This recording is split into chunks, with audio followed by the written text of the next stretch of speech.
Un don de plus pour Toubouey. 8 mois après Oli, la jeune chambre économique de Tahiti n'a pas oublié les sinistrés. Elle leur offre 55 sacs de mousse destinés à des coussins. L'argent avait été récolté au cours d'une avant-première de film et ces colis ont été chargés aujourd'hui sur le Tuhaapay en présence d'un invité et de Marc, le président national de la JCE. Regardez. Ils ont reçu des dons alimentaires, des vêtements, mais pour ceux qui ont tout perdu, il reste encore beaucoup à faire.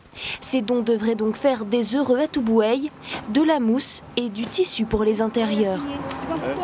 Les habitants ont tout perdu, aussi bien de la vaisselle, électroménager. Et à l'issue de ces états des lieux dans ces familles, a été constaté que des coussins, il manquait. Ce ne serait pas nous, la jeune chambre, qui les confectionnerons. Ça va être l'association de Atoturu Iana de Toubouey. Ce matin, la JCE arrive au terme d'un long travail de bénévolat.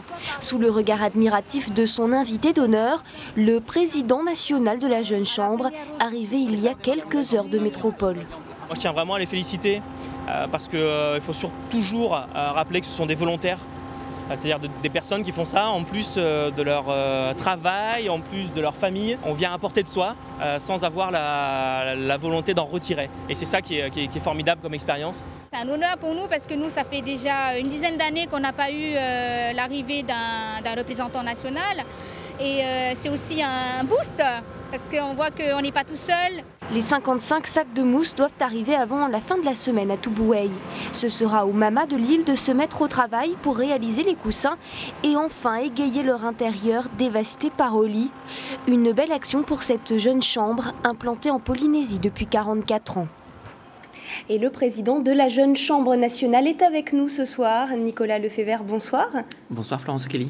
Donc on a vu la Jeune Chambre en pleine action caritative là ce matin, mais ce n'est pas la seule vocation de cette institution. Alors est-ce que vous pouvez nous la présenter ? Oui, bien sûr. La Jeune Chambre économique française existe depuis maintenant 1952, donc elle a 44 ans ici à Tahiti. Sa vocation première, c'est de permettre à des jeunes citoyens de moins de 40 ans de leur offrir les opportunités de développement visant à créer des changements positifs. Alors ça veut à la fois tout dire et ne rien dire. C'est surtout faire des jeunes, des citoyens entreprenants au cœur de la cité. Alors, vous-même avez donc l'expérience de la JCI en France, en métropole.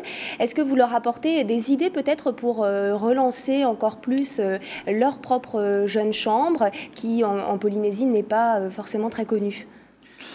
Alors, les idées que je peux apporter sont des idées que nous menons en métropole et même dans d'autres jeunes chambres économiques ultramarines sur des thématiques qui sont très fréquentes en ce moment, qui sont très liées à l'actualité. La première étant toute la thématique autour des jeunes et de l'emploi. Donc, ce sont des actions qui visent à rapprocher le monde de l'éducation du monde de l'entreprise pour améliorer l'embauche des jeunes, diplômés ou non diplômés. La deuxième grande thématique qui est travaillée actuellement est celle de l'économie et de l'écologie, ou comment agir pour une sortie de crise en révolution verte. Et est-ce qu'avec la distance qui sépare la métropole de la Polynésie, vous arrivez à garder des liens étroits ? On sait qu'aucun représentant national n'était venu depuis 10 ans. Est-ce que la distance est un frein ? Faut pas confondre distance et éloignement. C'est-à-dire qu'aujourd'hui, notamment grâce aux nouvelles technologies, on peut être loin sans forcément être distant. Et puis c'est ce que je suis venu démontrer ici aujourd'hui, que les efforts ne sont pas toujours de Tahiti vers la métropole, mais doivent savoir aussi être de la métropole vers Tahiti. Et vous vous rendez aussi au congrès international de la JCI. Alors il aura lieu à Osaka la semaine prochaine. À quoi sert ce rassemblement international ? Il sert à faire vivre à des jeunes une chose extraordinaire. Moi, je ne connais pas d'autres organisations qui permettent à des jeunes de moins de 40 ans qui ont tous les mêmes animés des mêmes valeurs, qui ont tous les mêmes envies, de pouvoir se rencontrer, quelle que soit la nationalité, de pouvoir rencontrer des jeunes Africains, des jeunes Boliviens, Chiliens, Mexicains, des Australiens, des Japonais, des jeunes Européens, tous réunis pendant une semaine pour essayer de comprendre les problématiques du monde qui nous concernent et essayer surtout d'y apporter des solutions.